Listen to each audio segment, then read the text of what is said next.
அபார கருணா சிந்தும் ஞானதம் சாந்தரூபிணம் ஸ்ரீ சந்திரசேகரகுரும் பிரணமாமி முதான்வகம். மனுஷனோட குணம் எப்படி அப்படின்னா, கடவுள் பகவான் நேர வரலையே வரலையே வரலையே அப்படின்னு கேள்வி கேட்போம். இப்படி நேர வராதனாலே இவர் இருக்காரா இல்லையா அப்படிங்கிற சந்தேகம் எல்லாம் வந்துடுறதோ இல்லையோ. ஏன்னா மனுஷனுக்கு எல்லாமே பிரத்யக்ஷத்துல பார்த்தாதான் நம்ம அறிவு அது ஒத்துக்கிறது, மனசு ஏத்துக்கிறது. பார்த்த மாத்திரத்திலே இவர் சாட்சாத் ஈஸ்வரன் அப்படின்னு உணர்றாப்புல அப்படி ஒரு சத்தியஸ்வரூபம், பிரம்மஸ்வரூபம் சாட்சாத் பெரிவா.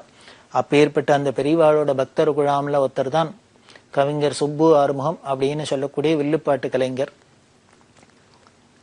30-40 வருஷமா பெரிவாழ்ட்டியும் காஞ்சி காமகோடி பீடத்திலையும் அப்படி அத்தியந்த தொடர்பு, அளவில்லாத ஈடுபாடு. பெரிவாளை எப்படி சாட்சாத் எல்லாரும் ஈஸ்வரனும் உபாசிச்சாலோ அந்த சங்கர மண்டலம் சங்கர மண்டலம் அப்படிங்கிறவர் ரொம்ப அழகான வார்த்தையா உபயோகப்படுத்துவர். காமகோடி குடும்பம் அப்படின்னு சொன்னா கூட அவர் சொல்லுவார், காமகோடி குடும்பம் அப்படின்னா குடும்பம்னாலே மிஞ்சி மிஞ்சி போனா என்ன, ஒரு குடும்பத்துல 10 பேர் இருக்கலாம், 20 பேர் இருக்கலாம், ஒரு கூட்டு குடும்பம்னா கூட. அதனால குடும்பம்னுங்கிற வார்த்தை கூட ஒரு சின்னதா தான் தெரியறது. அதனால என்ன பண்ணுன்னா, ஊர்னாலும் சின்னதா போடுறது, நாடுனாலும் சின்னதா போடுறது, மண்டலம் அப்படின்னுட்டா பெரிய ஒரு விஷயமா ஆயிடுறது, இந்த பூமண்டலம் அப்படிங்கிறோம். அத போல சங்கர மண்டலம் அப்படிங்கிற அத்தனை பேருமே, இந்த உலகத்தில் உள்ள அத்தனை பேருமே பெரிவாளோட பக்தா தான், பெரிவாளோட பக்தால ஆகணும் அப்படிங்கிறது இந்த கவிஞர் சுப்பு ஆறுமுகத்தோட ஒரு பெரிய அவா. அதுக்கு பல விதத்திலையும் அவர் கைங்கரியம் பண்ணிட்டு இருக்கார். அப்படி இருக்கிறவர் இந்த வில்லுப்பாட்டு அப்படிங்கிற கலைஞர்ல பெரிய வித்தகர். இந்த வில்லுப்பாட்டு அப்படிங்கிறது எப்பேற்பட்ட புராதனமான கலை, பிராச்சீனமான கலை, நமது தேசத்துக்குன்னே உள்ள கலை. தர்மத்தை வழக்கு நமது மூதாதையர்கள்லாம் நமக்கு நல்லறிவு போட்டு என்ன விதமான நமக்கு நல்ல விஷயங்கள்லாம் பண்ணி கொடுத்துருக்கா அப்படின்னு தெரியுது. அதுல ஒண்ணு இந்த வில்லுப்பாட்டு. அந்த வில்லுப்பாட்டு கலைஞர் அவர் பெரியவாளும் வேதாகம சில்ப சதஸ் அப்படின்லாம் வச்சு இது மாதிரி கலைகள்லாம் எப்படி வளர்த்திருக்கா அப்படிங்கறதெல்லாம் எல்லாரும் அவெல்லாம் பார்த்து அனுபவிச்சுவா. அப்படி இருக்கிற அந்த சுப்பு ஆறுமுகம் முதல்ல பெரியவாளை தரிசனம் பண்றார்.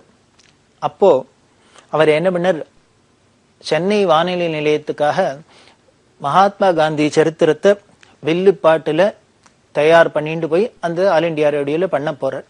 அதுக்கு கவிதையெல்லாம் அவரே எழுதி பாட்டெல்லாம் மெட்டு போட்டு எல்லாம் பண்ணி அவரே தான் தயார் பண்ணணும், பண்ணியிருக்கார்.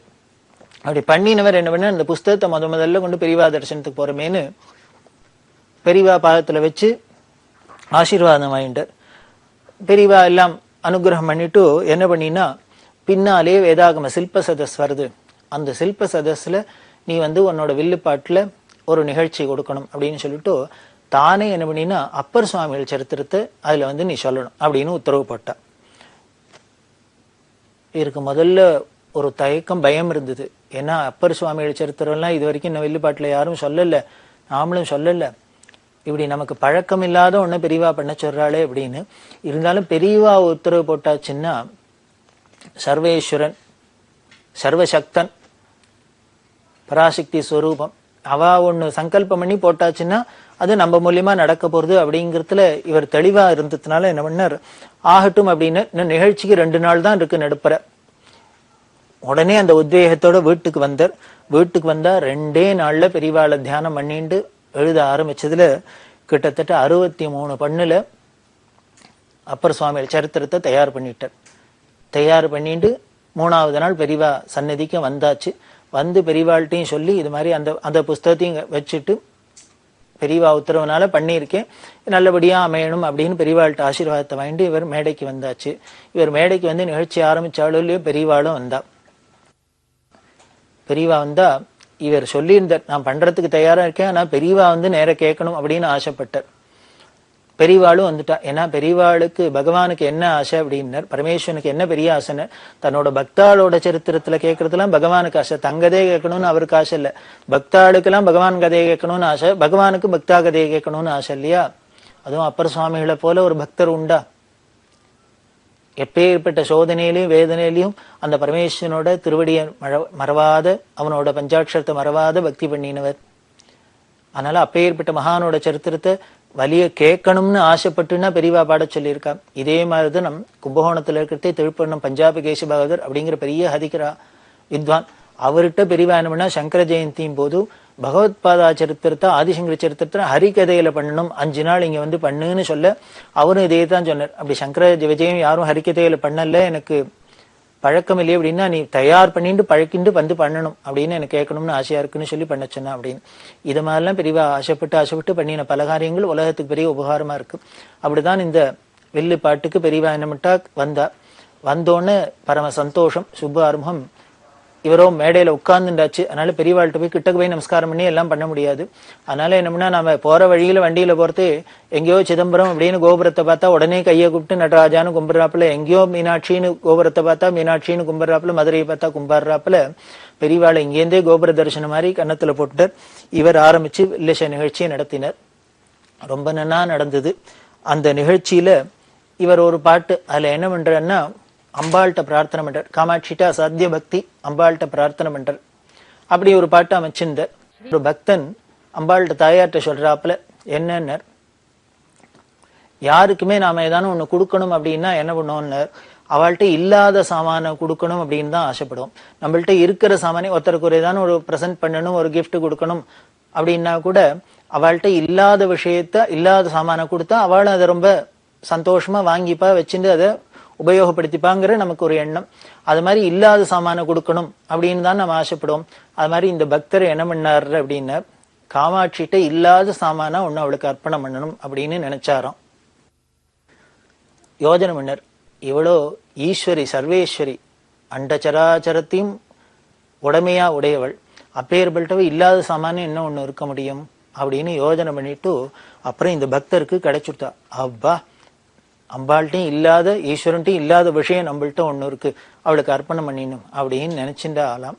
என்ன அது அப்படின்னர், கவலைங்கிற 3 எழுத்தாம். ஏன்னா ஈஸ்வரனுக்கு இங்கேன்னு விசாரம் உண்டான்னு, அவள்கிட்ட இல்லாத விஷயம் கவலை ஒண்ணுதான். அதனால அம்பாள்கிட்ட இல்லாத விஷயம் நம்மள்ட்ட ஒண்ணு இருக்கு, கவலைன்னு ஒண்ணு இருக்கு அப்படின்ட்டு இந்த பக்தன் என்ன பண்றார், அம்பாள்கிட்ட சொல்ற, அம்மா உங்ககிட்ட இல்லாத அபூர்வமான வஸ்து ஒண்ணு நான் கொண்டு உனக்கு அர்ப்பணம் பண்றேன், இதோ எழுதி வச்சிருக்கேன், என்னோட கவலைங்கிறது 3 எழுத்து, இதை நான் பாதத்துல அர்ப்பணம் பண்றேன், நீ என்ன பண்ணு, வேற ஒண்ணுமே பண்ண வேண்டாம், அந்த கவலைன்னு இருக்கிற 3 எழுத்துல நடுப்புற இருக்கிற ஒரு அழுத்த மட்டும் உன்னோட கால் கட்டவரலால அழிச்சுடும், மீதி 2 எழுத்து மிஞ்சும், அந்த 2 எழுத்த எனக்கு அனுகிரகம் பண்ணு அதை வளர்க்கறதுக்கு அப்படின்னு பிரார்த்தனை பண்றாப்புல ஒரு பாட்டு. இத பாருங்கோ, கவலைன்னு 3 எழுத்துல நடுப்புற இருக்கிற வேவ அழிச்சுட்டா என்ன, மீதி 2 எழுத்து மிஞ்சிருக்கிறது கலைதான் அப்படின்னு. அப்படின்னா இவர் ஒரு கலைஞரா இருக்கிறதுனால இந்த கலையை நான் வளர்க்கறதுக்கு அனுகிரகம் பண்ணு அப்படின்னு அம்பாள்கிட்ட பிரார்த்தனை பண்றாப்புல இந்த பாட்டை பாடி இந்த கவிதையை சொல்லி இந்த கதையை சொல்றதே பெரியவா ரொம்ப ரசிச்சா. உடனே கூப்பிட்டு என்ன பண்ணா, ஒரு சால்வையை போத்தி உடனே பெரியவா சொல்றா, நீ பிரார்த்தனை பண்ணினபடியே அம்பாள் வாவ அழிச்சுட்டா போ, இன்னுமே உனக்கு மீதி 2 தான், இந்த 2 எழுத்து தான், வச்சுக்கோ போ, பொழைச்சுக்கோ, நிறைய வள அப்படின்னு சொல்லி அனுகிரகம் பண்ணினா. இதை சொல்லி கவிஞர் சுப்புஆறுமுகம் சொல்வார், அன்னைக்கு பெரியவா இப்படி சொன்னதான் நான் சும்மா ஒரு கவிதையா ஒரு உபச்சாரத்துக்கு ஒரு ரசமா இருக்கட்டுமேனு இது மாதிரி ஒரு கவிதையை எழுதி அதுல பாடித்து உடனே அடுத்த நிமிஷம் பெரியவா ரொம்ப ரசிச்சுட்டு உடனே கூப்பிட்டு சால்வையும் போத்தி பிரசாதத்தையும் கொடுத்து, அம்பாள் நீ சொன்னபடியே வாவ அழிச்சுட்டா, இனிமே மீதி 2 எழுத்து தான் உனக்கு, இதை வச்சுன்னு நன்னா க்ஷேமாருன்னு ஆசீர்வாதம் பண்ணினா.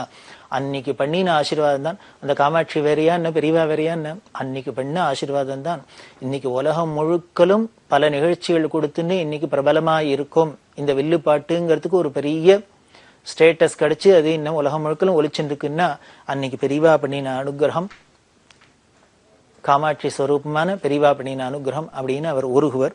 இதுதான் இன்னைக்கு உலகம் முழுக்கலும் பரவி இருக்கு அப்படின்லாம் சொல்லுவார். அப்படி இருக்கிறதே ஒரு சமயத்துல பெரியவா கேட்டா இவர்கிட்ட, அது சரி நீ எல்லாம் வச்சுட்டு இருக்க, உன்னோட வில்லு பாட்டுல புல்லாங்குழல் வச்சுட்டு இருக்கியோ அப்படின்னு கேட்டா.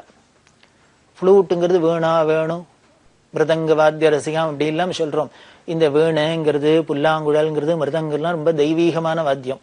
அதனால பெரியவா கேட்டா, நீ வச்சுட்டு இருக்கியோ அது உன்னோட இசை ட்ரூப்ல புல்லாங்குழல் வச்சுட்டு இருக்கியா அப்படின்னு. இது பெரியவா கேட்டா சுப்பு ஆறுமுகம் என்ன சொன்னார், இது திருநெல்வேலி கலை, இந்த திருநெல்வேலி ஜில்லாவுக்கு சொந்தமான கலை போல இருக்குது, அவர் திருநெல்வேலிக்காரர், அதனால திருநெல்வேலி கலை, எங்க ஊர் பக்கங்கள்ல திருநெல்வேலிக்காரர்களுக்கெல்லாம் புல்லாங்குழல்னா நார்த் இந்தியா வாத்தியம் அப்படின்னுட்டு அதை நாங்க அதிகமா அதுல பிரியம் காமிக்க மட்டும் வச்சுக்கிறது இல்லைன்னு.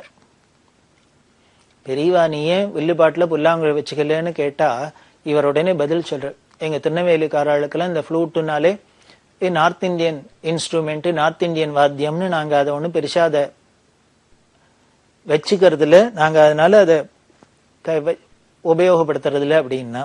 இதை சொன்னோன்னு பெரியவா சொன்ன பதில் தான் ஓங்கி தலையில அடிச்சாப்புல இருந்தது. பெரியவா என்னது மொழியோ பதில் சொன்னா, ஆமா ஆமா கிருஷ்ணர் நார்த் இந்தியன் தானே, அவரோட வாத்தியம் தானே, அதனால நார்த் இந்தியா வாத்தியம் தான் புல்லாங்குழல்னு.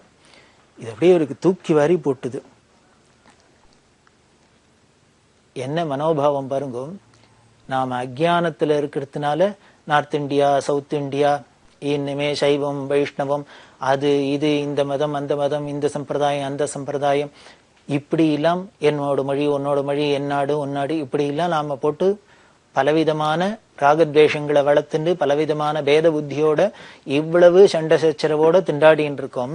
ஆனா ஒரு பிரம்மஞானியான பெரியவாளுக்கு நார்த் இந்தியா வாத்தியம்னு என்ன ஞாபகம் வருது? நார்த் இந்தியான்னாலே புல்லாங்குழல்னாலே யாரு? கிருஷ்ணன் ஞாபகம் தான் வருது. கிருஷ்ணர் எங்கேயோ வடமதுரையில பிறந்தவர் தானே, அவர் நார்த் இந்தியன் சுவாமி தானே, நாம இங்க கொண்டாடலையா? ராமர் எங்கேயோ அயோத்தியில பிறந்தவர் யூபிக்காரர் தானே, இங்க கொண்டாடலையா? இதுலயும் ஆட்சேபிக்கிறவாழ்லமா இருக்கான்னு வச்சுங்கோ. இனிமே பிள்ளையார் நம்ம நாட்டை சேர்ந்தவர் இல்ல, முருகன் தான் நம்ம நாட்டு கடவுள், இனிமே ராம், இப்படி இல்லாம பிரிவினை, அதாவது பிரிக்கிறது அப்படின்னு விட்டாக்க பேத புத்தியோட இருக்கிறது, பேதம் பாக்குறது அப்படின்னா அது மேல மேல வளர்ந்துன்னு தான் போகும், அது இன்னும் கோணலாதான் போகும், அவ தெளியறதுக்கே வழியே கிடையாது. இப்படி பெரியவா மாதிரி யாரையான ஒருத்தரை ஆசிரியிச்சு ஒரு மகான் வந்து அனுகிரகம் பண்ணினாதான் நமக்கு தெளிவே ஏற்படுமே வழிய, இல்லைன்னா கதியே கிடையாது, வழியே கிடையாது. இன்னைக்கும் பாக்குறமே பல பேர் தங்களோட சம்பிரதாயத்தையும் தங்களோட மதத்தையும் அதையும் எதையும் வலியுறுத்தி இதுதான் வசந்தது, இதை விட்டா கதியே கிடையாது அப்படி எல்லாம் பாக்குறாப்பெல்லாம் எத்தனையோ பேதத்தை பிரச்சாரம் பண்றாப்புல பரப்புறாப்பெல்லாம் பார்த்துட்டு இருக்குமே. ஏதோ இந்த வேதம் அப்படின்னா கடவுள் இருக்கு இல்ல, ஆஸ்திகம் நாஸ்திகம் தான் இல்ல, ஆஸ்திகர்கள்லயே கூட தங்களோட சம்பிரதாயத்தை விடாப்பிடியா பிடிச்சுன்னு இதுதான் வசதி, மத்ததெல்லாம் மட்டும், இந்த சாமி தான் வசதி, மத்தது மட்டும், இப்படி எல்லாம் கம்பேர் பண்றாப்பெல்லாம் பலதெல்லாம் நாம பாக்குறோமே. இப்படி இருக்கிறதெல்லாம் தெளியணும் அப்படிங்கிறதுக்கு தான் இந்த நிகழ்ச்சிகள்லாம் நமக்கு ஒரு பாடமா அமையிறது. அதுதான் கவிஞர் சொல்லுவார், நாம தான் எங்கேயோ நார்த்து சவுத்து இப்படி திசையிலெல்லாம் மயங்கிண்டு போற வழி தெரியாத திசை தெரியாத திண்டாடின்னு இருக்கோம். ஆனா பெரியவாளுக்கு என்னன்னு நார்த்து அப்படின்னோன்னு கிருஷ்ணன் ஞாபகம் வருது, இனிமே சவுத்துனாக்க பரமேஸ்வரன் ஞாபகம் வருது, அம்பாள் ஞாபகம் வரும், முருகன் ஞாபகம் வரும். இப்படி திசையை சொன்னா கூட அவளுக்கு ஈஸ்வர ஞாபகம் தான் வருது. நமக்கு ஈஸ்வரனை சொன்னா கூட அப்போ நமக்கு திசை தான் ஞாபகம் வந்து அதுலயும் பிரிவினை தான் ஞாபகம் வந்து அதையும் பிரிக்கிறதுக்கு தான் பாக்குறோம், என் சாமி ஓன் சாமி அப்படின்லாம் பாக்குறோம். நாமெல்லாம் அவளோ எப்பொழுதுமே இன்னும் கிருதயுகத்துல இருக்கிறாப்புல திரேதாயுகம்னா ராமர் ஞாபகம் வருது, துவாபர யுகம்னா கிருஷ்ணன் ஞாபகம் வருது, இப்படி எல்லாம் அவ இருக்கா. நாமளோ கலியுகத்தோட அந்த சேஷ்ட போல இருக்கு, கலியில மயங்கி இருக்கோம், அதனாலதான் நாம இப்படி கீழே இருக்கோம் அப்படின்னு கவிஞர் சொல்லுவார். இந்த கலியோட சேஷ்ட தானே இப்படி எல்லாம் நம்மளை இன்னும் பிரிச்சு நம்மள மதிய மயக்கிறது. இப்ப ஏற்பட்ட நமக்கு இந்த மதிமயக்கெல்லாம் போகணும், தெளியணும், நமக்கும் இந்த பெரிய விஷாலமான மனசு வரணும், நிஜமான பக்தி வரணும், ஞானம் பிறக்கணும்னா அதுக்கு ஒரே வழி சர்வேஸ்வரனான ஞானமயமான சாட்சாத் பரமேஸ்வரனான பெரியவாழ்கிட்ட பக்தி பண்றதுதான் அவாச்சரணத்தை பிடிக்கிறதுதான். இப்படி அவர் விக்கிச்சு போனர். பெரியவாழ நார்த் இந்தியன் வாத்தியம் அப்படின்னு சொல்ல போக அதை நாங்க கவனிக்கல அப்படின்னு சொல்றதுக்கு பெரியவா இதுக்கு எப்படி வியாக்கியானம் பண்றான்னு அது அப்ப சொல்லுவார். அன்னையிலேருந்து நினைச்சுட்டேன் இன்னுமே இதை அவசியம் உபயோகப்படுத்தணும் அப்படின்னு. இது ஒரு பெரிய படிப்பனையா இருந்தது பெரியவா சொன்ன ஒரே ஒரு வார்த்தை அப்படின்னு அவர் ரொம்ப மனசு உருகுவர். அதே மாதிரி ஒரு தரம் சொல்றதே பெரியவா சொல்றா, இது நார்த் இந்தியன் சவுத் இந்தியன் அப்படின்னு சொன்னா கூட இதுக்கு மேல வியாக்கியானம் சொல்றாப்புல. ஒரு நாளைக்கு இவர் நிகழ்ச்சியெல்லாம் நடக்கிறதே பெரியவா பார்த்துட்டே இருக்கா. நிகழ்ச்சி முடிஞ்சோன்னு பெரியவா அவர்கிட்ட கிட்டா, அது சரி நான் ஏன் திரும்ப உன்னையே பார்த்துட்டு இருக்கேன், ஏன் பார்த்துட்டு இருக்கேன் சொல்லு அப்படின்னு. இப்படி கேட்டா என்ன பதில் சொல்றது? முதல்ல யாரானு ஒருத்தர் நம்மளையே பார்த்துட்டு இருக்காருன்னா நமக்கு முதல்ல ஒரு சங்கோஜமும் இருக்கும். இப்ப பெரியவாளும் நேர பார்த்துட்டே இருக்கா, பாக்கியம்தான். அவ கடாட்சம் பரிபூர்ணமா நம்ம மேல விழா, அவளோட கடைக்கண் பார்வை விழாதா விழாதா அப்படின்னு தான் உலகமே காத்துட்டு இருக்கா. அப்பேற்பட்ட பெரியவா வச்சகன் வாங்காத நம்மளையே பாக்குறான்னா பரம சந்தோஷம். எப்பேற்பட்ட பாக்கியம் இருக்கணும். அது சுப்பு ஆரம்பத்துக்கு கிடைச்சிருக்கு. இப்ப பெரியவா அதை ஓப்பனாவும் கேட்கிறான், நான் ஏன் உன்னையே பார்த்துட்டு இருக்கேன் தெரியுமா, சொல்லேன் அப்படின்னு. அவருக்கு என்ன சொல்றதுன்னு தெரியல. பேசாத நின்னா பெரியவா, ஒண்ணும் இல்லடா, நீ நிஜமா சிரிக்கிற அப்படின்னு. நிஜமா சிரிக்கிற, அதே மாதிரி நிஜத்தை சொல்ற. ஏன்னா இவர் சொல்லிட்டு இருக்கிறது முழுக்களும் புராண இதிகாசங்கள் தானே, சத் விஷயங்கள் தானே. அதனால நிஜமா பேசுற, நிஜமா சிரிக்கிற, அதனால உன்னை பார்த்துட்டே இருந்தவள. குழந்தைகளை நம்ம பார்த்துட்டே இருக்கோம் அப்படின்னா கள்ளங்கப்படம் இல்லாத அந்த குழந்தைகள் சிரிப்பு, பொக்கவா சிரிப்பு அப்படிங்கிறோம். அதே கழவர் பொக்கவாயோட சிரிச்சா நமக்கு ரசிக்கிறாப்புல இல்ல, குழந்தைகள் பொக்கவாயோட சிரிச்சா ஏன் நன்னா இருக்குன்னு, உள்ளுக்குள்ள கள்ளங்கப்படம் இல்லாத இருக்கிறதுனால அதுகள் எது பண்ணினாலும் நன்னா இருக்கு. பெரியவா விளையாட்டா சொல்வா, எதுக்கு எல்லாரும் இப்படியே இங்கேயே சுத்தி சுத்தி என்னையே இங்கிட்டே வரா, நான் என்ன நன்னாவா இருக்கேன், எனக்கோ ஒத்த கண்ணு தெரியல, பொட்ட கண்ணா இருக்கு, பொக்க பல்லா இருக்கு, தள்ளாடி தள்ளாடி நடக்கிறேன், கிழவனா இருக்கேன், இப்படி எல்லாம் இருக்கேன், எங்கிட்டையும் எல்லாரும் வந்து வந்து பாக்குறா, இங்கேயே சுத்தின்னு இருக்கா அப்படின்னா, அது ஒரு கண்ணு சரியில்லாத இருக்கலாம், பொட்ட கண்ணா இருக்கலாம், பொக்கவாயா இருக்கலாம், நொண்டிக்காலா இருக்கலாம், செவிட்டுக்காதா இருக்கலாம், என்ன வேணா இருக்கலாம். இது என்ன ஒரு குறை இருந்தாலும் இந்த குறையெல்லாம் மீறி பூர்ண பரபூர்ண வஸ்துன்னா அது பிரம்ம வஸ்து, ஆனந்த வஸ்துன்னா பிரம்மானந்த வஸ்து. அது இருக்கிறதுனால, அந்த ஆனந்தத்தை அனுபவிக்கிறதுனால இந்த குறையெல்லாம் குறையா தெரியல, இதுவே நிறைய இருக்கு, அழகா இருக்கு. அதுதான ஒரு விசேஷம். பரமேஸ்வரன்ட்ட என்ன அப்படின்னர், யாரும் மன்னிக்காதெல்லாம் அவர் பண்ண, எல்லாரும் உடம்புக்கு இனிமே ட்ரெஸ்ஸுனாக்க பிரமாதமா நல்ல பட்டு பீதாம்பரத்தை கட்டிப்பா, இவரானா என்னன்னா புலித்தோலை கட்டின்னு இருக்காரு, யானத்தோலை போத்தின்னு இருக்காரு, எல்லாரும் புதுசா நல்லா பவுன் வைரம் வைடூரியம் அப்படின்னு நகையெல்லாம் போட்டுப்பா, இவர் பாம்பு ருத்ராட்சத்தெல்லாம் போட்டுன்னு இருக்காரு. எல்லாரும் அழகா வீட்டுல உட்காந்து சௌக்கியமா சாப்பிடணும்னா இவர் பிட்சாபாத்திரத்துக்குன்னு பிச்சை எடுத்துட்டு இருக்காரு. இப்படி எல்லாருக்கும் பிடிக்காததெல்லாம், எல்லாரும் விரும்பாதெல்லாம் பரமேஸ்வரன் பண்ணிட்டு இருக்காரு. அப்ப கூட அவருக்கு ஊருக்கு ஊரு தெருக்கு தெரு கோவில் எல்லாரும் கொண்டாடுறோம் அப்படின்னா அதுவே அழகா இருக்கு. காரணம், இது அத்தனையும் மீறி அது பரபிரம்ம வஸ்து, ஆனந்த பிரம்மானந்த வஸ்துவா இருக்கிறதுனால. அதை போலதான் இங்கேயும் பெரியவாழ்ட்டியும். அதத்தான் ஆச்சரியமா இருந்தது. நீ நிஜமா சொல்ற, நிஜமா சிரிக்கிற, அதனால நான் உன்னையே பார்த்துட்டு இருக்கேன் அப்படின்னு சொல்லிட்டு அதுக்கு மேல ஒண்ணு சொன்னா, அதுக்கு மேல நீ பண்றதுல நேஷனல் இன்டகிரேஷனே இருக்கு உன்னோட கலையில தாண்டா அப்படின்னு. எனக்கு புரியல, என்ன வில்லுப்பாட்டுல நேஷனல் இன்டகிரேஷனா? பெரியவா சொல்றா, உன்னோட வில்ல பார்த்தாக்க, வில்லுனாலே என்ன, ராமர் தான் ஞாபகம் வரும், ராமர்னா ராமேஸ்வரன் ஞாபகம் வரும். இது தெக்க இருக்கு, நீ பக்கத்துல பக்கவாத்தியமா என்ன வச்சுருக்க, உடுக்கு வச்சுருக்க, உடுக்கன்னாலே பரமேஸ்வரன் தான். போலோநாதா பம் பம் பம் பம் டமருகநாதா அப்படின்லாம் வடக்கெல்லாம் போனாக்க அந்த பரமேஸ்வரன் அப்படின்னாலே இந்த திரிசூலத்தையும் அந்த டமருகத்தையும் தான் காமிப்பா. அதனால இந்த உடுக்க வச்சுனுக்க, உடுக்கையை பார்த்தாக்க பரமேஸ்வரன் ஞாபகம் வருது. பரமேஸ்வரன்னாலே காசி, அது வடக்க இருக்கு. வில்ல பார்த்தா ராமர் ஞாபகம் வருது, தெற்க இருக்கு. வடக்க பார்த்தா, உடுக்கையை பார்த்தா வடக்கு ஞாபகம் வருது, காசி ஞாபகம் வருது, பரமேஸ்வரன் ஞாபகம் வருது. இப்படி வடக்கும் தெற்கும் ஒன்னா சேர்ந்து உங்ககிட்ட தான் இருக்கு. அதோட இல்லை, இது ராமர்னு விஷ்ணுவா இருக்கார், அவர் சிவன்கிறது, விஸ்வநாதருங்கிற பரமேஸ்வரனா இருக்கார். இந்த சைவ வைஷ்ணவமும் உங்ககிட்ட தான் ஒத்துமையா ஒன்னா இருக்கு. இப்படி மதங்களாகட்டும் திசைகளாகட்டும் எல்லாம் உன்னோட கலையில தாண்டா ஒத்துமையா ஒன்னா இருக்கு. அதனாலதான் இதை பார்த்துட்டே இருந்தா கூட ஆனந்தமா இருக்கு, தேவையில்ல போல இருக்கு அப்படின்னு சொல்லி விட்டு சொன்னா, அவர் சொல்லு, இதுக்கு மேல ஒரு அவார்டு வேணுமா, இதுக்கு மேல ஏதானு வேணுமா, நமக்கு கௌரவம் வேணுமா? சர்வேஸ்வரனான எந்த ஈசான சர்வ வித்யானம் ஈஸ்வர சர்வபூதானாம்னு அத்தனை வித்தைகளுக்கும் எவன் எந்த ஈஸ்வரன் அதிபதியோ அப்பேற்பட்ட ஈஸ்வரனே நம்மளோட ஒரு வித்தையை பார்த்து இவ்வளவு எல்லாம் ஸ்லாகிச்சு சொல்ற, இப்படி எனக்கு பார்த்துட்டே இருக்கணும் போல இருக்கு, கேட்டுட்டே இருக்கணும் போல இருக்குன்னு சொல்றான்னா எவ்வளவு ஒரு பாக்கியமா இருக்கணும். இந்த கலையை நமக்கு அடைஞ்சதுக்கு எவ்வளவு பெரிய ஒரு பலன் கிடைச்சுடுத்து அப்படின்னு சொல்லி கவிஞர் ரொம்ப சந்தோஷப்படுவார்.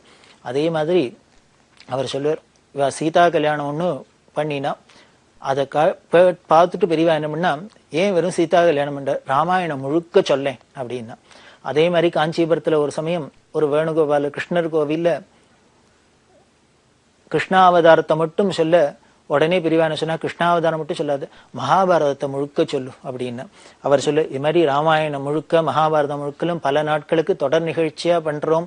இதெல்லாம் பண்றதுக்கு காரணம் என்னன்னு, அந்த பெரியவாளோட கிருபா கடாட்சம், அவளோட ஆசை விருப்பம் இப்படி எல்லாம் நடந்துட்டு இருக்கு அப்படின்னு அவர் சொல்லி சொல்லி ஆச்சரியப்படுவார். அப்படி இருக்கிற பெரிய அந்த கவிஞர் ஒரு தரம் பெரியவாள்கிட்ட ஒரு நிகழ்ச்சி பண்றது, ஆசு கவியா என்ன பண்ணினர், பெரியவா மேல ஒரு ஸ்லோகம் பண்ணினர். அது ரொம்ப அபூர்வமான ஸ்லோகம். அதுல எப்படி ஏறுமையில் ஏறு விளையாடு முகம் ஒன்று அப்படின்னு வருதோ அது மாதிரி பெரியவாளுக்கு அம்மையுடன் வரம் கேட்கும் குழந்தை முகம் ஒன்று அப்படின்னு ஆரம்பிச்சு நம்மிடையில் காட்சி தரும் ஆறுமுகம் என்று நமஸ்காரம் புரிகின்றோம் பெரியவரை இன்று அப்படின்னு சொல்லி பாடி அர்ப்பணம் பண்ணோன்னு பெரியவா சொல்ற அவனே ஆறுமுகம் இல்லையோ, அதனால என்னையும் ஆறுமுகம்னு ஸ்தோத்திரம் பண்றான் அப்படின்னு ஆசீர்வாதம் பண்ணா அந்த அனுகிரகம் தான் இன்னைக்கு உலகம் முழுக்களும் ஒளிச்சுருக்குன்னு அவர் சந்தோஷப்படுறார். இப்படி பல பேருக்கு பல அனுபவங்கள். அதை தொடர்ந்து நாம பார்க்க போறோம்.